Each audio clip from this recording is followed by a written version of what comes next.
Hey, Rod. Good morning. Morning. Want to go for a walk? Oh, man, I love going for walks. My favorite.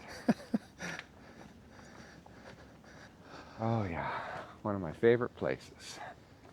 Yeah. So tell me about this park. This sounds like, This is especially during COVID, you said this was a yeah. place. So this is Aldergrove Regional Park, and the trail we're walking is the Pepin Brook Loop. It's about a 30-minute loop, and it Hang on just a sec. I didn't lock my car. I saw the light. I saw the light, yeah. Beep. During COVID, was it a way for you to like get out and... Yeah, well, I mean, I work from home even when Yeah. it's not COVID, but there's this feeling like just, this is kind of like 10 minutes from where I live. Mm-hmm. And you just, you're in the forest, you see some of these ancient trees, you almost get a feeling also of like what it used to be like in this part of the world in its more natural state, of course. I think about that too. I thought I was the only one, but you sometimes think, what was this like before we got here? Oh, totally. I think about that all the time. Like, oh, yeah. Like obviously, much of this we couldn't access without some humans before us building trails and building roads to get here. Sure. But when you're here, you've got this little trail, but everything, now we can hear vehicle, truck in the background and stuff. Yeah. But listen. Oh. Yeah, some bird song. Yeah. Yeah, well, now that's crazy truck in the background. Yeah. Yeah. The difference between the sound of birds and the sound of traffic is pretty pronounced. Yeah. And I don't know, like the stress of modern life, the stress of, even what it was like going through COVID. Yeah. It was like, for me, the decompression, the de-stressing that happens when I enter spaces like this that, we're so fortunate, right? We have a lot of spaces like this in southwestern British Columbia. Hugely grateful, and Joyce and I would often say when we come here, why isn't this place packed? Oh, yeah. You know what I mean? Like why isn't there just like hundreds of people at a time? Because you think it's so renewing to be here. Yes. And then we're in our towers of concrete and steel and glass. In our apartments, in our houses, in our cars, and here it is.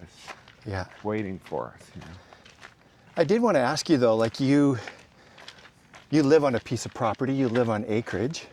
Yeah. And you have a fair amount of nature there. Yeah.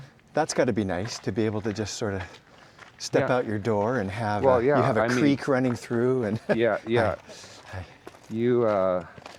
So where we live, on 5 acres I was 4 years old when we moved in there, and just a few years ago, actually 55 years ago. Wow, yeah. In the summer of 1970. Yeah. And at that point, Abbotsford was, smaller. Mm-hmm. There was a town center, of course. I think it was like 50,000 people in the area. Yeah. Which is now 175,000. So grown by 100,000 people since then or so. Yeah, crazy, amazing. Huh? Yeah. But my mom picked out this, this place. It's an old farmhouse on 5 acres. Yeah. And built by a Japanese man named Mr. Kawano. Crazy story behind that. There is a great story behind that too. But anyway, all that to say is, I'm a tree lover. Yeah. My dad planted trees. Well, Mr. Kawano planted trees. Yeah. My dad planted trees. I planted trees. I planted this Millennium Grove. But yeah, I'm I'm surrounded by nature.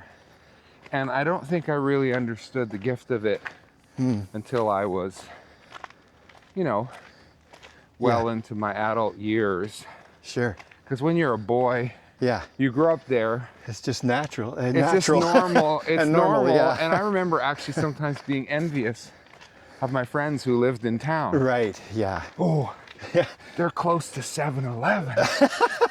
They can go to get a Slurpee anytime they want. Yeah.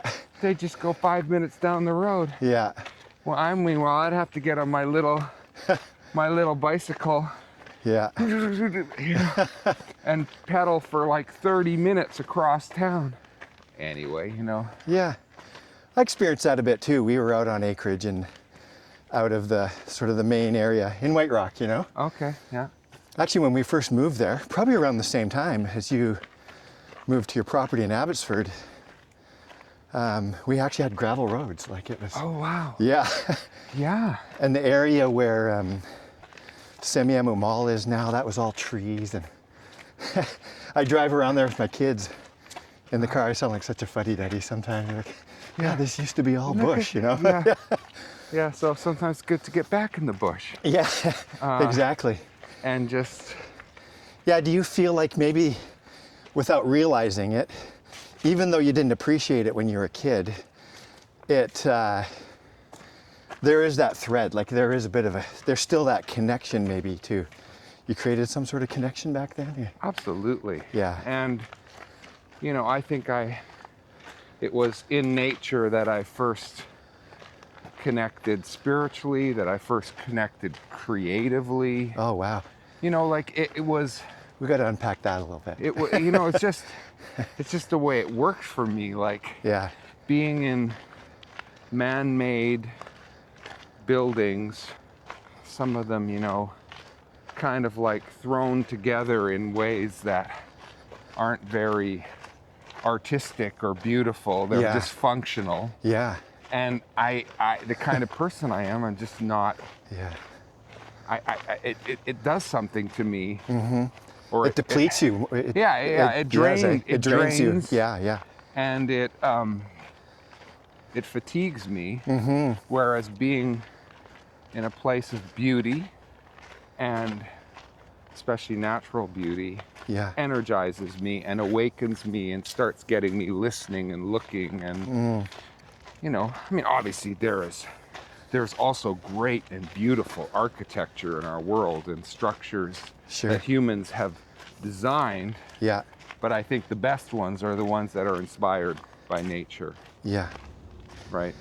So I think there's something in the human soul that longs for beauty and an environment that actually inspires and lifts the soul. You know, there's how is the term biophilic? I'm not sure if that's the exact right technical term, but I was reading an article of how people are starting to design buildings where they merge plants and nature into the building, like even like high rises that are like vertical forests and things so that they can lower the rates of mental illness. Yeah, there's a lot of good science on that, isn't there? Yeah, lower the stress rates. I mean, you just come in to places like this. I just touch this is a little Douglas fir, right? And I love the you know, the greenish blue and the brown. Of course, this is partly because of almost like a small like moss or lichen or something, like lichen, or whatever they probably pronounce it, lichen, growing on here. Yeah. But it's just this living thing. And the indigenous people will refer to these trees as like relatives, right? Like, and I just think it's like that. Look at the way the roots go in. Yeah. Look at, I don't know. I feel like I'm among family almost, like here when I walk in a forest like this. As a creative person, how do you feel like it impacts your creativity? Is it like Does it sort of free up your mind, or is it the inspiration, or what is it about? Well, I think it's both. All of the above. Well, and it's the letting go, first of all. I think you come into a place like this and you start letting go. You start shedding, you know, your own, I don't know, your own ego, your own sense of control, and you marvel at, you know, like these trees, what they have accomplished by simply being in one place and growing. And reaching for the light and offering oxygen in this exchange with all living creatures. And I think it's kind of like a breath, but in a bigger way. You know, the breath is, you know, this letting go and then taking in, and letting go and exhale and inhale. There's a bit of that, and it's almost like, you know, the forests, they talk about it being like the lungs of the planet. Trees do that too. Exactly. Trees do that. But so I think somehow on some level, if we're connecting with that, it invites us humans, when we are in places like this, into that rhythm. And then I think once you can let go, once you can rest from your own striving and your own stuff, then you become more open to new ideas, to fresh ideas. So if I'm working on a lyric for a song, I find sometimes that the idea, the solution of a word or phrase will either come on a walk like this, or it'll come after a walk like this. Right, because you feel like you've let some things go, and it opens you up. I actually wanted to ask you about a song, and that's "Creation Calls." Okay. Just sort of came to mind as going back a few years. Going back a few years, but do you remember? I actually have the words here, but do you remember the circumstances around writing that song? That song's all about creation and. Yeah, so it was the early 90s. And as I was involved in music and in church ministry and in worship leading and in recording and all those things, I started noticing a gap of songs. You know, there was a lot of songs about what we believed, as far as almost like abstract theology, doctrine, but there wasn't a lot of pieces of music that were about the tangible, physical ocean of reality that we swim in, so to speak. You know, these forests, the oceans, the prairies, the mountains, the birds, the rivers, you know. So here we are. It's almost like, in trying to be spiritual,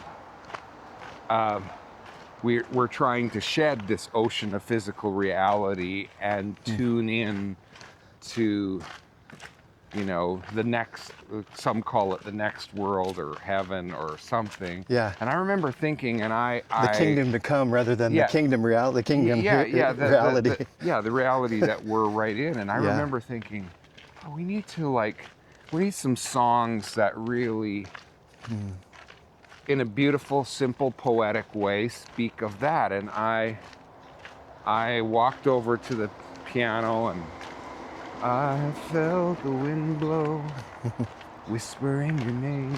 And the opening line of the song. And I wrote that because that's exactly how I had become awakened spiritually, even as a boy. I remember lying on the hillside of the property that I still live on, under the ginkgo tree that Mr. Kawano planted in the late 1930s. And now here I am in the 1970s as a 10, 11, 12-year-old boy, lying on the hillside on a summer evening, and the wind would come up, and the ginkgo leaves would have a sound, like this little sound, and it would kind of blend with like a whisper, like I love you. Wow. You know, you're precious to me. Like this sense of creator of the cosmos is actually speaking to my soul, you know, like that I'm loved, that I'm amazing, that I'm seen, that I exist for a reason. And I was, you know, at that stage of my life, I was like I said, I was struggling.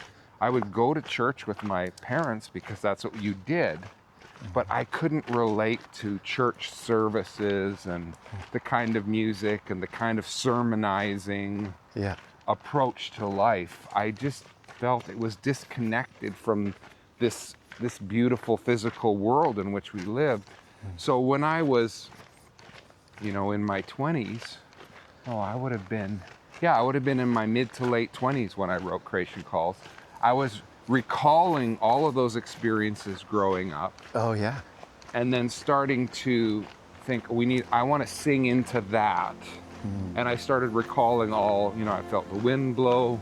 I have seen your tears fall when I watch the rain, or you know, gazing at a bird in flight, soaring through the air, lying down beneath the stars. I feel your presence there. Like this, these experiences, listening to the river run. We just actually went over a little bar, little creek there, listening to the river run, watering the earth, fragrance of a rose of bloom. Okay, I'm a rose lover and grower. I started growing roses when I was in my teens. You know, a newborn's cry at birth. How could I say there is no God? In essence, how could I say that there's not a creator somehow? I don't understand all, you know, I struggle at times when people try and button everything down and nail it all down in some specific, even literal way. Yeah. But the way you're describing is it's more of a mystery still. Yeah, it's like this incredible mystery. Somehow, almost too grand to explain. Or yeah, exactly. Like we're in creation because there's creator. Yeah. Another one of these mighty trees. I sing about a mighty tree in Creation Calls, and I mean, this is a cedar, which of course the indigenous people, you made so many incredible life-enhancing things from.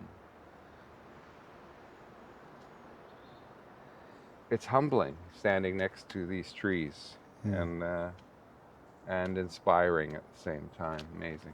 Yeah. Singing about in Creation Calls, the song, is something, it's like rooted in mystery. Some people have said, you know, we come from great mystery and we go into great mystery, and in the meantime we live our life in trust, in hope, in beauty, but we can't fully understand it all. We can't, and for sure we can't control it all, you know. You know what I mean? And nature teaches you that. Yeah. Nature's the great. And nature teaches us about patience. Like, you think about how long it would have taken for this forest that we're walking through to become what it is now. There's no such thing as hurling a seed into the ground. Yeah. And in a week having a tree. You know, it's so, you know, we need to also be patient with ourselves and in our lives as we continue to try and, you know, like live and make a difference. And I don't know, I always, like everybody, I always sometimes feel like I'm not doing enough. Oh man. You know what I was just thinking is you and Joyce are so busy. Oh. six kids with, I know they're all adult kids, but they have some challenges and stuff like that. And then you've got work and hitting the road and trying to make a living and all the rest of it. Yeah, It's a busy life, hey? It's a full life, and I have my days where I think it's too much, and then I come back here. I was gonna ask. I just come here. Yeah. And I take a 30 to 40 minute walk into the forest, and somehow perspective returns, gratitude returns, the silence speaks in a way that brings everything back in. Yeah. And and then you go back out. I'll drive back home, and it's not that long ago. I'm pulling up, up to a light, and then somebody feels like I'm not moving fast enough, and they honk at me. Just after being here, and I look at their face as they go by. They're just like, they're probably cussing and and I just, my heart goes, oh, friend, like, why do you need to be so? Why do we need to be as people so wound up? We need to let go. Yeah. I had an I believe experience one time. I was, I think 16 or 17. I was cross country skiing up at, it's called Diamond Head. Okay. It's up behind Squamish. Yeah, yeah. And it was a full moon, and we decided to just go out and ski around a little bit. Yeah. And just amazingly beautiful, right? Yeah. And then off in the distance, I was safe. But I saw there was an avalanche. Oh, wow. And I wasn't thinking about God or, the universe or anything like that. And that was what welled up within me, like, was kind of an I believe, what I thought was, oh, there just has to be a God. Like, I don't want it to be like a theological statement, but I just felt like, oh, there is something going on here. Yeah. Yeah. Well, you were stepping into the mystery at that moment in a conscious way, Yes. Yeah, I was experiencing the mystery at that moment. Yeah. Stepping in. Yeah. Well, this is great, Brian. I actually had no idea that you had this going on, that you had this connection to nature like this and to this park and all the rest of it, that it's so meaningful to you. Yeah. Yeah. And I bring our youngest, our special needs son, Isaiah, who Fragile X has no words, really, sounds. Yeah. And I bring him often here. And it's a really interesting walk because we walk together, sometimes hand in hand. He wants to hold my hand. Yeah. And we experience this together, and he'll make his happy sounds.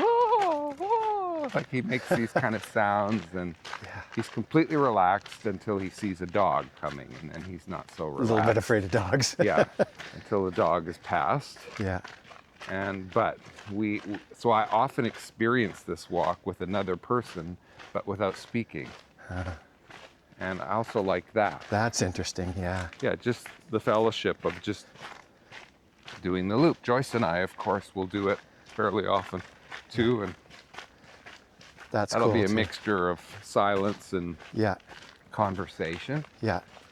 Do you find it, I brought this up with another person that I walked with, was just walking helps you to talk to? Like, if I have to sit with Kathleen and just kind of chat about stuff, it's hard, right? But out here, it's much easier. Do you find that with Joyce too? Oh my gosh, yes. Yeah. It's like walking and talking. Yeah. There's something about the walking that just helps you relax and open up. Now, my wife, my darling Joyce, she loves a great coffee shop.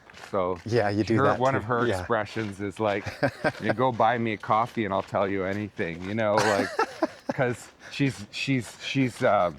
ADHD kind of person. She squirrel. She's very multitask person, very high. Yeah.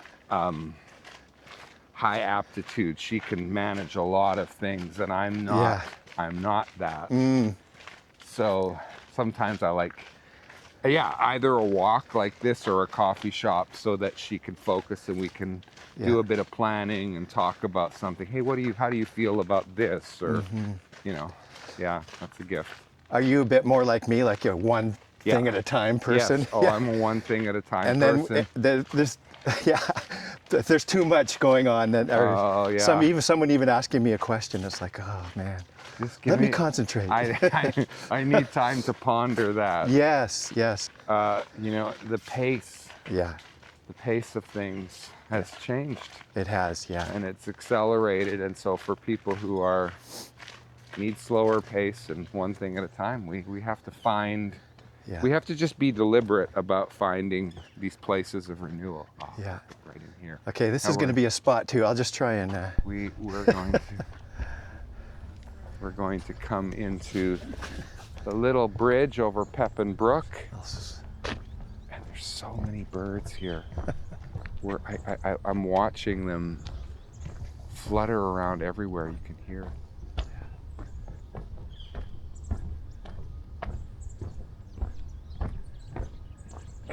I hope you can hear that. Just all the little sounds. I mean, I can hear a little bit of man-made vehicles way in the distance, and it would be even more dramatic like at dawn. Yeah. Maybe you've heard of the dawn chorus, you know, and how birds start singing even while it's still dark because they can feel the dawn about to come. And it's kind of like, I always think of it psychologically, like they're encouraging all the creatures that have made it through the night, you know, like dawn's about to break. Don't give up. Light's coming again. Yeah. Amazing spot. I thought I'd ask you some questions of just about life, if we could transition to that. Sure. So we mentioned earlier that you're a songwriter and a musician. What's it been like recently for you? Wow, it's kind of a frightening time to be a creative because of the devaluing of musical recorded art through streaming and through the ubiquitousness of it's like music is everywhere now. People can, think about this.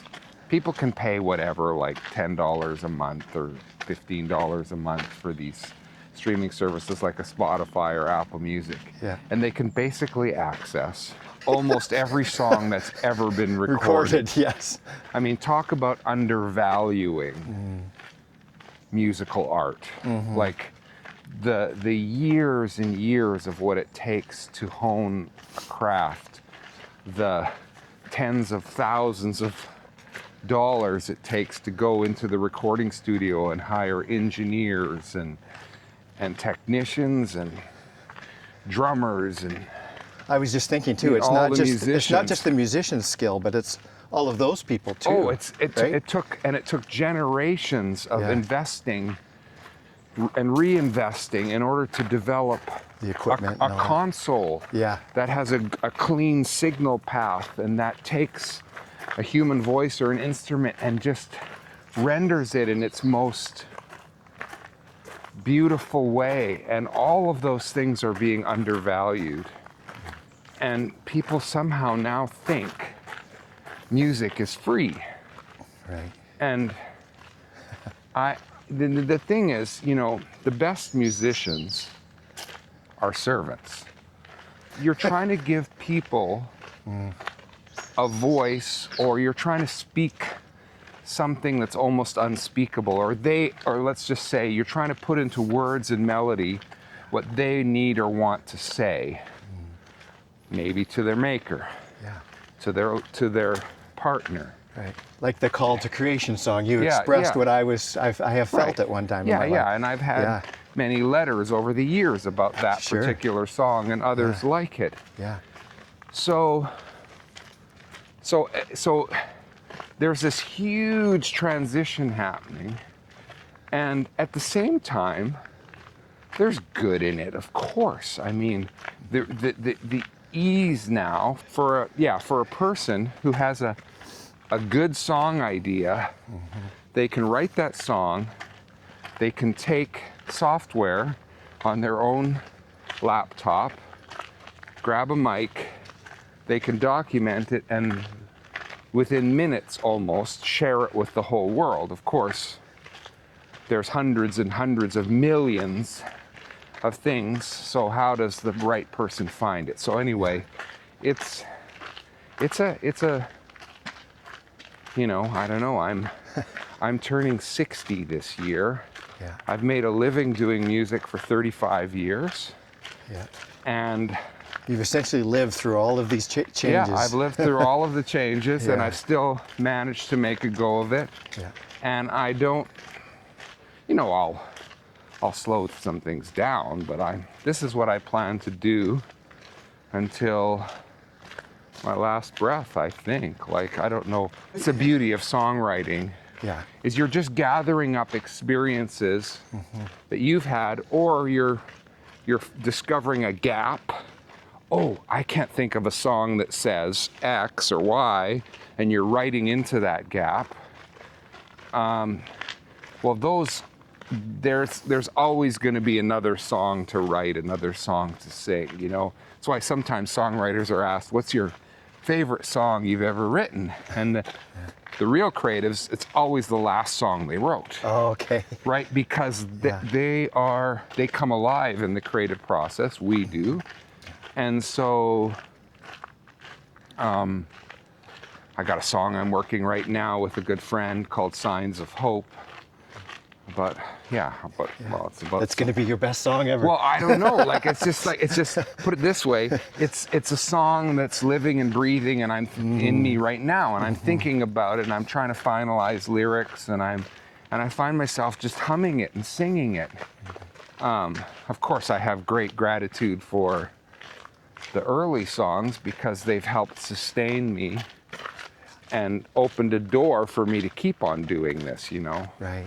As a profession and as a focused career. Yeah.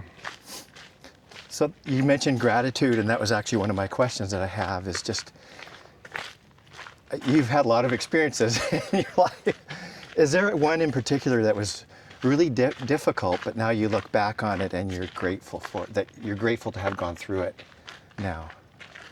Well, I mean, the first thing that comes to mind is, you know, the gift and the challenge of being a parent of a special needs, 2 sons. You know, when it was first discovered that our number 3, our eldest son Benjamin, had Fragile X syndrome, I could feel. It's almost like you felt like these cascading waves of fear and of anxiety, like just flowing over my heart and my thoughts, like, this is the rest of my life. Like, he's going to require care and support for the rest of his life, which means for the rest of my life. I'm the parent of somebody who's completely dependent, who won't be able to get a job, won't be able to leave the nest in the same way. And so that's how it starts, right? The terrible diagnosis. I mean, anybody who's had a bad diagnosis, health has diagnosis, gone through that to a certain extent. Whether it's theirs or their loved one's diagnosis, right? You go, my life has just changed. So there's all of those and what that feels like. But the thing is, it's kind of even like some of these trees that we're walking through. Sometimes you can find, and we have a big Douglas fir on our property that was struck by lightning and survived and continues to grow. And sometimes I walk by that tree and I see the scar from the lightning, and I see it still continuing to grow decades later. So we get these things that challenge us, that maybe almost take us down. But when we live through them, eventually we recognize that that challenge has strengthened us. That challenge has focused us. Okay, what really matters? Yeah. Oh, well, actually, becoming a more caring, compassionate person really matters more than my accomplishments. So maybe I quote unquote needed my son in my life, you know, to shift me a little bit, just to make that little incremental shift. So I think that would be one example, and then eventually you start being thankful for not just my son, but you start being thankful for even his condition, because in his condition, through that,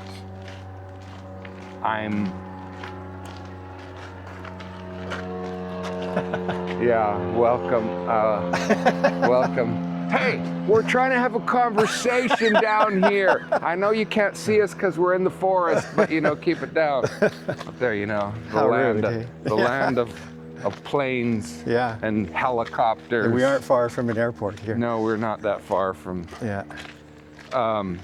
That's real. So I hear you saying there, just a real shift. Like you went from fear to now you're into more gratitude over the things that. And the other thing is, because it's an unchangeable circumstance. Okay. There's no way to fix it. Yeah. There's no way to fix it. Yeah. What you do is you have to get yourself to the place where, and I can't remember who I first heard this from, but it was like I think it was a guy who was an academic and ended up being like a sheep herder or something. And at one point in the midst of realizing the great change in his life, he said this, and this may be a slight paraphrase, "This is my life, I want no other. This is my life, I want no other.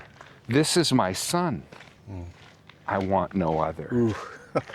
You know, like this is what life, what the universe, if you want to say, what God, Creator, has given, allowed, all of your different views on how that all works, the mystery of it. But somehow all of us have to get to a point in all of the various places we are, a place of surrender where we can say something like, "This is my life, I want no other." Wow. You know, That's- Henley, Yeah, go ahead. Don Henley, one of the guys formed the Eagles, has a song on one of his solo albums called "For My Wedding." And the line kind of goes towards the end of the song, "To want what I have and take what I'm given with grace. For this I pray on my wedding day." And I remember the first time I heard that song, to want what I have. It's kind of another way of saying that, right? Yeah. And take what I'm given with grace. Yeah. For this I pray. But I think in the heart of almost every single person is that seed, that invitation, right? To take what I have, or no, sorry, to want what I have and take what I'm given. Yes. Like you're not taking it by force, you're taking what's given with grace. Yeah, it's more of a receiving with grace. Yeah, so this is my life, I want no other. Yeah. So this is, and wow, here. This is my life, the forest. I want no other. Yeah. Yeah, we're coming out of the forest, back into the man-made parking lot. Yeah. Well, thanks, Brian. Oh, hey, thanks for going for a walk with me. I enjoyed being in my favorite place with one of my favorite people. Well, thanks for sharing it with me, and back at you. You're one of my favorite people. You and Joyce are amazing people, so just appreciate you so much.